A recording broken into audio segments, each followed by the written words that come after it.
So there's been a lot of discussion regarding PlayStation's 2024 lineup of games. What exactly do they have planned this year? What exclusives should fans keep an eye on? And what about some concrete release dates? There's just a lot of supposed mystique that surrounds the PlayStation brand for 2024. Lo and behold, though, they are bringing some answers tomorrow on January 31st with a brand new PlayStation State of Play, and we are going to talk about that today. And then also an interesting Xbox partnership that I certainly was not expecting, but this could be very good news for one of their newest IP. I also think this kind of speaks to one of their previous partnerships, so do make sure to stay tuned for all of that, as well as a few other topics.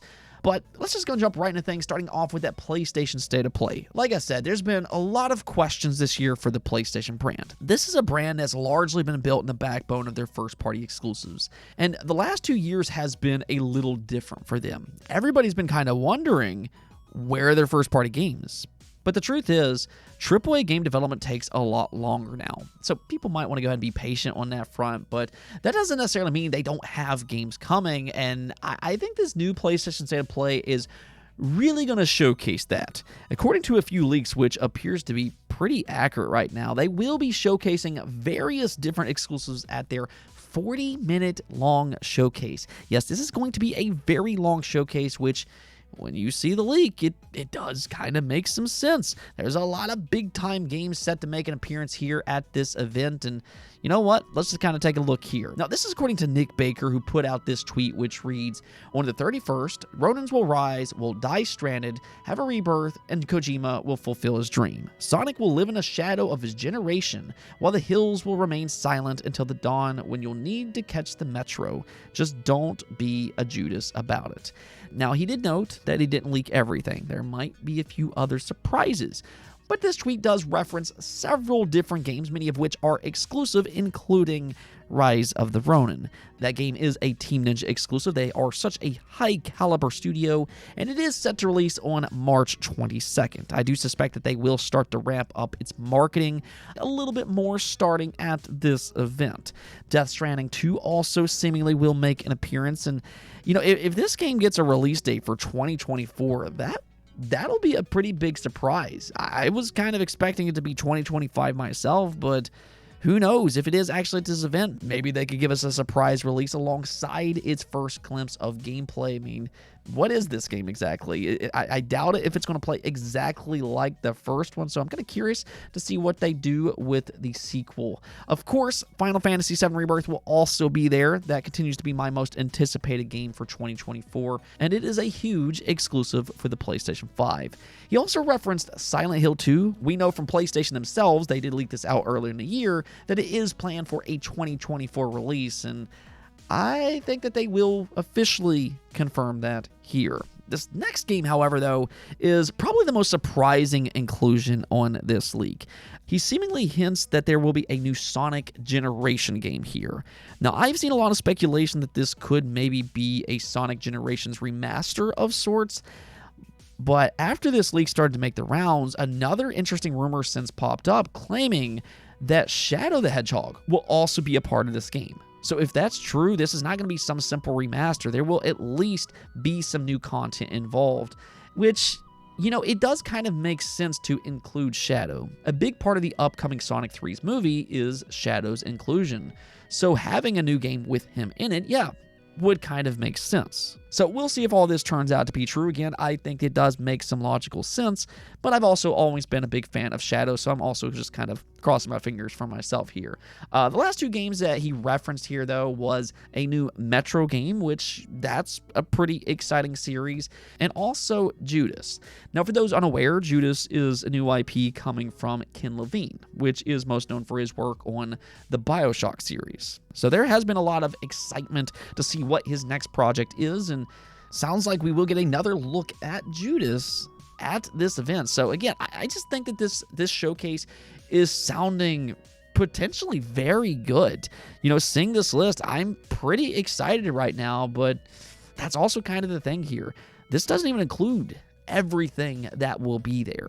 Sony's already confirmed that they do have some PlayStation VR 2 games to show, which truthfully. The PSVR 2 really needs some new games, and Stellar Blade will also be at this showcase. That means that we could finally get its release date, and then on top of that, according to D-Labs, Concord could also make an appearance. That is one of Sony's new first-party live service games developed by Firewalk Studios. That is a studio that they recently acquired, but I mean, really outside of that, we know nothing about Concord. We got a short CGI trailer in the past, but sounds like that could maybe change tomorrow at the PlayStation State of Play. So, let's go in and have some fun, because this showcase, it does sound promising, and if all of this turns out to be true, I think people will leave a lot more happy about PlayStation's 2024 lineup.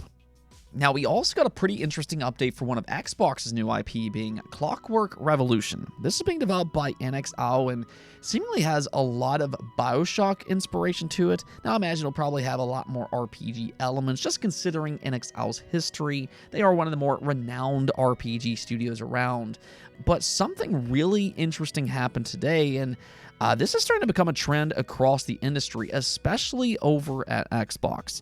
They announced a new co-partner that will help develop Clockwork Revolution. This is a newly formed studio, Shapeshift Games, which is actually made up of former Volition staff. Unfortunately, they were sadly shut down last year, but apparently NXO and Xbox helped get them quickly back on their feet with this brand new studio. We can actually take a look at NXO's statement here, which reads, "Shortly after Volition closed, we flew to Illinois to work with Xbox and the ex-Volition leadership to secure this new team as our co-development partner. Their wealth of industry experience further bolsters our effort in developing our upcoming steampunk RPG, Clockwork Revolution." But the story doesn't start there. Our history with Volition goes back to the 90s, as our studio head Brian Fargo published their classics at Interplay. I was very grateful to be able to help secure the new studio and get some truly amazing developers to help make Clockwork a reality. Co-development groups are almost a given these days, but this one is special for us because of my long history with them, going back to the Descent and Free Space games. So there's really two parts to this story. One is just how flat out amazing this is, because the spirit of Volition lives on. I know a lot of people were very sad last year when they shut down, especially for you longtime fans of the Saints Row games, but now they get a second life here with a brand new name. So that's pretty awesome, honestly. But the other part to this story is something that I personally find very interesting. This is almost reminiscent of the announcement for Perfect Dark and Crystal Dynamics. They're not calling Shapeshift Games a support studio, but rather they're specifically calling it co-development. Now, I said this back then, and I still believe this to be very much the case. I always found the reaction to Perfect Dark and its announcement for co-development with Crystal Dynamics to be absolutely ridiculous. I really believe that Xbox made that announcement and was surprised by the reaction online. I think for them, they were genuinely happy that they got a great team like Crystal Dynamics working on Perfect Dark.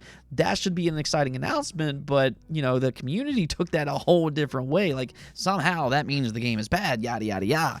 But if you do look around, you will start to notice that a lot of modern games have multiple studios working on them. Whether that's God of War, Call of Duty, or in this case, Clockwork Revolution, co-development and support studios are very common in today's world. I think one such example could even be Super Smash Bros. Ultimate. Nintendo is most known for Super Smash Bros., but Bandai Namco is the one that developed that game. It is a partnership.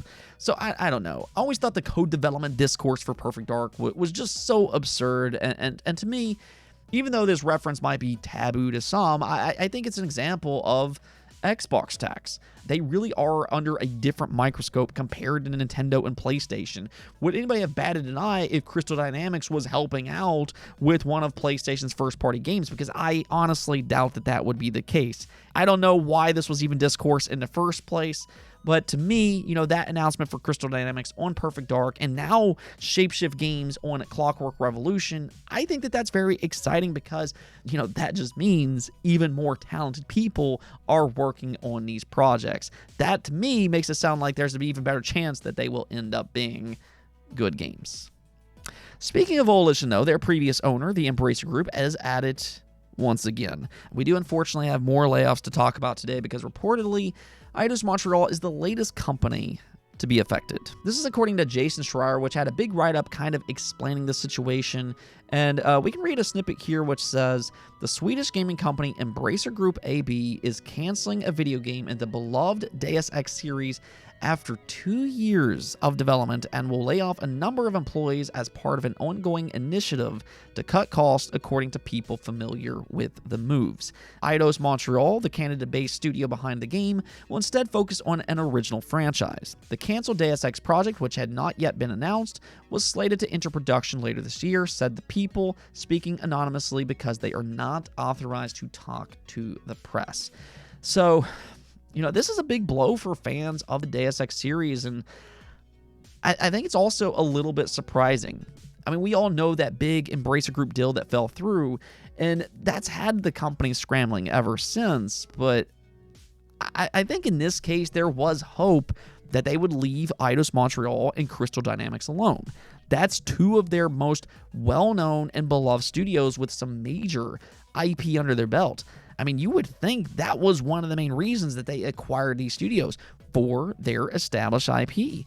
But instead, surprisingly, the Embracer Group is pulling back. They're actually going with this new IP instead, and I think that's the part that's just so shocking here. New IP tends to be a lot more risky in the game industry, but Embracer Group seemingly thinks otherwise. Now, maybe they realized Deus Ex is just too rich for their blood. They knew it was going to take several years to develop, and it was going to be expensive to make. But, that goes back to those acquisitions.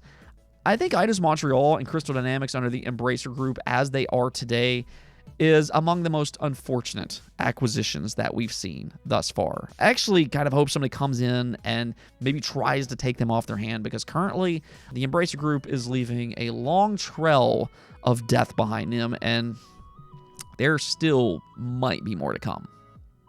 Okay, now one last thing I want to talk about is a rumor that's going around that Dragon's Dogma 2 might not be 60 frames per second on consoles.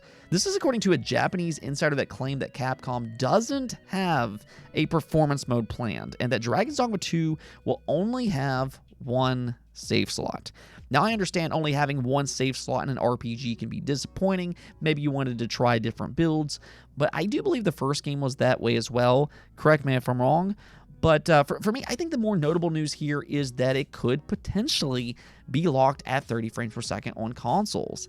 I think that this game looks amazing. I love what I've been seeing in terms of gameplay. But if it is 30 frames per second, that is disappointing. We are starting to see 30 FPS slowly creep back into console gaming. Last year, we got Starfield and Final Fantasy XVI, which were notable titles that were essentially 30 FPS games. And now, Dragon's Dogma 2, a very exciting RPG, could be next. Now, 30 FPS doesn't impact everybody quite the same way, but I think especially if you have an OLED TV, this is something that you really notice while playing. People don't really acknowledge this a whole lot, but OLED TVs are kind of a double-edged sword when it comes to frame rate. On one side, they feel absolutely unmatched at 60 frames per second. They are amazing. But a lot of these OLED TVs, because of their fast response time, they also introduce a lot of judder at 30 FPS. So if you do have an OLED TV, and if you're prone to noticing that extra judder, it's always unfortunate when we get these locked 30 FPS games. For the time being, though, this is only a rumor. We do need to kind of wait for confirmation. But there is a little bit more to this story. According to the PC specs released, Capcom does suggest a Ryzen 5 3600 CPU for 30 FPS gaming, and that is the equivalent to the PlayStation 5. So we'll see what happens with all this, but there is a chance here that Dragon's Dogma 2 will be a 30 FPS lock game on console. I'll let you all know as soon as we find out more, but let me know what you all think about all this. If this is true, is this a deal breaker for you or no big deal? Anyways, though, that's it for this episode. We do have the PlayStation State of Play for tomorrow. Hopefully, a lot of those questions will be answered there tomorrow. Let's go and look forward to that, but until next time, peace out.